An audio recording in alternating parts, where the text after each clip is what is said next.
اگلا کویسچن بڑا عجیب قسم کا آ گیا جی کہ اسلام میں ٹڈی کھانا حلال ہے یا حرام ہے؟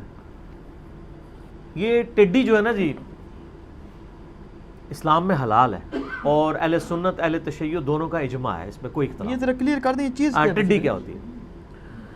یہ جو ٹڈی ہے نا جی، یہ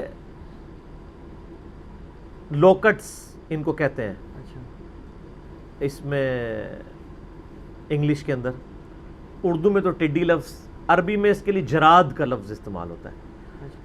یہ گراس شاپرز جو ہوتے ہیں نا، گراس کاٹنے والے، آپ کو کیڑے وہ یہاں پہ بھی نظر آتے ہیں، وہ جن کو ہم طوطے بھی کہہ دیتے ہیں، وہ چھوٹے چھوٹے، انہی کی ایک نسل ہے یہ ٹڈی، ایک حشرات الارض میں سے آپ سمجھ لیں، سبزی خور ہے، اور زیادہ زیادہ سائز یہ ایک انگلی جتنا، اس سے تھوڑا بڑا ہوگا اور موٹی ہوتی ہیں۔ یہ عرب ملکوں میں یہ بے شمار پائی جاتی ہے، اور قرآن حکیم میں بھی ان کا ذکر موجود ہے ٹڈیوں کا۔ صرف ایک ایگزامپل کے طور پہ ہے، حلال و حرام کے والے سے تو بخاری مسلم میں، وہ بعد میں آپ کو حدیث بیان کرتا ہوں، پہلے قرآن حکیم کا چونکہ پروٹوکول ہے تو میں آپ کو ٹڈی کا ذکر قرآن حکیم سے سورہ القمر جو ہے نا اس کے سٹارٹ میں بھی آتا ہے۔ اللہ تعالیٰ نے فرمایا جو مردے قبروں سے نکلیں گے، اعوذ باللہ من الشیطان الرجیم، سورۃ القمر پارہ نمبر 27 آیت نمبر 7 اور 8،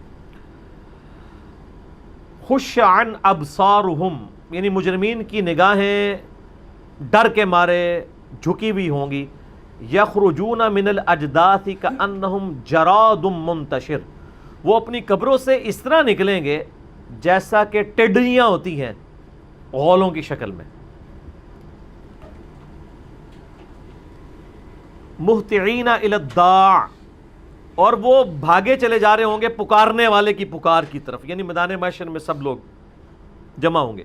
یقول الکافرون ھذا یوم عسر، اس دن پھر جو منکرین ہیں اللہ کے یا اللہ کے نافرمان ناشکرے لوگ، وہ کہیں گے آج کا دن تو ہمارے لیے بڑا مشکل کا دن ہے، اللہم اجرنا من النار، آمین۔ یہاں جراد کا لفظ، جراد کہتے ہیں ٹڈیوں کو، بخاری و مسلم دونوں میں حدیث موجود ہے۔ عبداللہ ابن ابی اوفا کہتے ہیں رضی اللہ تعالیٰ عنہ، یہ آخر میں فوت ہونے والے چند صحابہ میں سے، 86 ہجری میں فوت ہوئے ہیں، نبی علیہ السلام کی وفات کے بعد 75 ایئرز زندہ رہے۔ وہ کہتے ہیں کہ ان کا بڑا تھوڑا عرصہ نبی علیہ السلام کے ساتھ گزرا ہے، اس وقت چھوٹی عمر کے تھے نا۔ بعد انہوں نے کہا میں 7 غزوات میں، بخاری مسلم کے الفاظ ہیں، اللہ کے محبوب صلی اللہ علیہ وآلہ وسلم کے ساتھ شریک رہا، اور ہم ان غزوات میں جب جایا کرتے تھے تو ہم ٹڈیاں کھایا کرتے تھے۔ عرب میں آج بھی آپ کو ٹڈیاں، جیسے کھجوروں کی یہاں بوریاں ہیں نا، کھجوروں کی ہی تقریباً ہوتی ہے، وہ روسٹڈ فارم میں آپ کو ٹڈیاں ملیں گی، انہوں نے باقاعدہ، وہ ہمیں تو شاید کرات ہی آ جائے، ہمیں لگے کوئی چائنیز کا کھانا ہے، کیونکہ یہاں کی خوراک نہیں ہے نا، یعنی ٹڈی کھانا ضروری نہیں ہے کہ یہ لازمی ہے، واجب، آپ نے نہیں کھانا نہ کھائیں، جیسا کہ بخاری مسلم میں آتا ہے نبی علیہ السلام کے سامنے سانڈا لا کے رکھا گیا، گو جسے ہم کہتے ہیں اپنی زبان میں، تو نبی علیہ السلام نے نہیں کھایا، خالد بن ولید کھاتے رہے اور پوچھا یا رسول اللہ یہ حرام ہے؟ فرمایا حرام تو نہیں ہے لیکن میرے علاقے کی غذا نہیں، میں نہیں کھاتا تو میں منع نہیں کرتا۔ تو یہ علیحدہ بات ہے کہ آپ کی قوم نے آپ کو بتایا جو کدو شریف نہ کھائے وہ گستاخ رسول ہے، تو نبی علیہ السلام نے سانڈا نہ کھا کے کوئی اللہ تعالیٰ کی کوئی نعوذ باللہ نہ شکری کی ہے؟ آپ کی پسند ہے کھائیں، نہیں پسند نہ کھائیں، گستاخی والا کون سا معاملہ ہے اس میں؟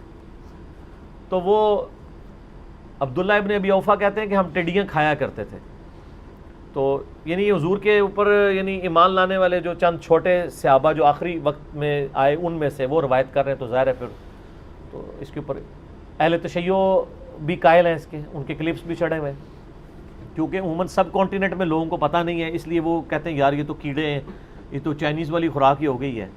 وہ یار اتنا سخت مسئلہ نہیں ہے، ابو داؤد میں حدیث ہے، عبداللہ بن عباس رضی اللہ تعالیٰ عنہ کہتے ہیں، میں نے یہ حدیث بیان بھی کی ہے، اس میں بھینس، گدھا، گھوڑا، انڈا، مرغی، اس کے حلال اور حرام کے جو مسئلے چل رہے ہیں ان کے اوپر، اس میں نے بتایا تھا ابو داؤد کی حدیث، عبداللہ بن عباس کہتے ہیں کہ زمانہ جاہلیت میں لوگ جو ہیں وہ کچھ چیزوں کو کھا لیتے تھے اور کچھ کو نہیں کھایا کرتے تھے، وہ جو ٹوٹی پوٹی ان کی شریعت چل رہی تھی اس میں حرام سمجھتے تھے، کچھ چیزوں کو وہ یعنی کراہت فیل کرتے تھے، حتیٰ کہ اللہ نے اپنے نبی کو ہمیں مبعوث کیا، جو چیز حلال قرار دینی تھی وہ حلال قرار دے دی، جو حرام تھی وہ حرام۔ تو جس کے بارے میں قرآن اور سنت میں خاموشی ہے، انہوں نے کہا تو اس کے بارے میں بحث نہ کرو، اس کے اوپر تمہارا کوئی مواخذہ نہیں ہوگا، یعنی قرآن و حدیث نے جن چیزوں کو حرام نہیں قرار دیا وہ حلال ہی ہے ساری، کینگرو ہے حلال ہے، سبزی کھور ہے ٹھیک ہے، بہیمۃ الانعام میں آتا ہے، کھائیں آپ، کوئی مسئلہ نہیں ہے۔ تو اس کے بعد پھر عبداللہ ابن عباس نے وہ آیت تلاوت کی کہ اے نبی علیہ السلام ان سے فرما دو میں تو کوئی چیز حرام نہیں پاتا تمہاری ان غذا کی چیزوں میں سے سوائے بہتا ہوا لہو مردار خنزیر کا گوشت اور جن چیزوں پہ اللہ کے علاوہ کسی اور کا نام لیا جائے. یہ ہر بات کے اوپر فوراً فتوے لوگ لگاتے ہیں یہ بھی حرام یہ بھی حرام. وہ میں نے پھر بتایا صحیح مسلم میں حدیث ہے کہ ہر طرح کے درندے چاہے وہ پرندوں میں ہیں چاہے چرندوں میں ہیں وہ حرام ہے. یعنی جیسے عقاب ہے یہ درندہ ہے کوا درندہ ہے پرندوں کا درندہ. اسی طریقے سے چیل گوشت خور درندہ یعنی وہ ناخنوں سے شکار کرتی ہے. جانداروں میں آپ جانوروں میں دیکھ لیں تو ریچھ ہے کتا ہے شیر ہے یہ سب کے سب درندوں میں آتے ہیں. وہ ساری ڈیٹیلز آئی ہیں. تو یہ جو چیز ہے نا یہ حشرات الارض میں سے ایک طرح کی ہے سبزی خور ہے.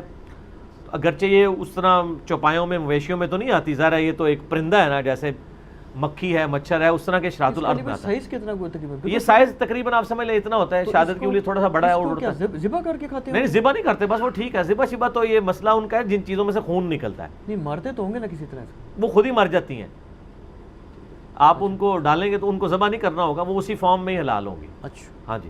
اور یہ آپ اگر عرب میں جائیں لوگ جو حج عمرے کے لیے گئے میں نے تو یہ منظر خود دیکھا ہے غولوں کے غول آتے ہیں جی. یعنی پورے آسمان پہ افق پہ وہ چھا جاتے ہیں لگتا ہے کہ بادل آ گیا ہے اور وہ ملینز کی تعداد میں ہوتے ہیں. آپ سر یوٹیوب پہ جا کے نا آج یہ لکھیں جا کے اس کے اوپر جراد آپ اردو میں لکھ دیں یا عربی میں لکھ دیں اور جو ہے لوکسٹ ہاں لوکسٹ یہ لکھیں تو LOCUTCUST تو یہ آپ کو وہ نظر آ جائیں گی. اس میں آپ دیکھیں BBC کی بھی رپورٹ اس کے اوپر آپ کو ملے گی. اچھا قرآن میں جو آیا نا کہ قیام الدین تم سورہ قمر میں جو میں نے آیت پڑھی کہ ٹڈیوں کی طرح نکلو گے زمین سے اور میدان محشر کی طرف آواز کی طرف دوڑو گے. سر آپ وہ ٹڈیوں کا کبھی منظر دیکھیں نا زمین پہ چلنے کا تو ملینز کی تعداد میں ایسے جہاں سے جاتی ہیں وہ پورا سبزہ خالی کر دیتی ہیں اور وہ لگتا ہے ایسے ہی مردے بھی قبروں سے نکلیں گے اور وہ ایک جگہ جمع ہوں گے. اور مزے کی بات ہے اس کی ریزیمنس مکمل طور پہ بنتی ہے مردوں کے اٹھائے جائیں کیونکہ اس کے انڈے زمین میں ہوتے ہیں اسی میں سے یہ نکلتا ہے اور پھر چل پڑتا ہے. اس طریقے سے مردے بھی زمین سے نکالے جائیں گے یوں چلنا شروع کر دیں گے. وہ آپ دیکھیں غولوں کے غول ملینز کی تعداد میں پھیل جاتے ہیں اور جدھر آپ دیکھیں وہ نظر آتا ہے جھنڈ کے جھنڈ ان کے ہوتے ہیں.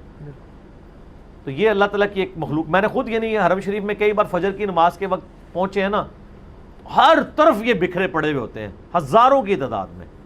تو پہلے تو مجھے نہیں تھا پتا کہ یہ یعنی کیا چیز یہ ٹڈیاں یہ ظاہر ادھر تو ہوتی نہیں ہے نا. اچھا علی بھائی آپ کی بات سے یاد ہے مجھے ایک دو دفعہ یہاں پاکستان میں بھی خبر سنی تھی کہ فصلوں پہ ٹڈی دل نے اٹیک کر دی ہے. ہاں وہ ٹڈی دل سے مراد کہتے ہیں ان کا جھنڈ. ہاں بس وہی ہاں وہ ٹڈی دل. ہاں تو وہ ادھر تو بہت زیادہ ہوتا ہے نا وہ تو پوری فصلیں اڑا کے لے جاتے ہیں نا. ٹھیک. اور حرم شریف میں اکثر جو تیسری منزل ہے نا چونکہ اوپن ایئر میں ہے نا وہاں ان کی لاشیں پڑی ہوئی ہوتی ہیں جب وہ ان کے آتے ہیں ٹڈی دل. تو خصوصاً وہاں پہ یہ بہت زیادہ ایک ہے اور وہاں کے لوگ عربی کھاتے ہیں. آپ جراد لکھیں اور آپ دیکھیں ان کے بڑے وہ ابلے ہوئے چاولوں میں ایک طرف چکن پیس رکھا ہوگا اور بیچ میں ساری یہ سجا کے انہوں نے سینکڑوں کی تعداد میں ایسے رکھی ہوتی جیسے کشمش نہیں ہمارے وہ کابلی پلاؤ پہ بکھری بھی ہوتی اس طریقے سے انہوں نے ڈالی ہوتی ہیں ٹڈیاں. بڑے شوق سے کھاتے ہیں. آپ بھی کھا سکتے ہیں کوئی مسئلہ نہیں. ٹھیک ہے.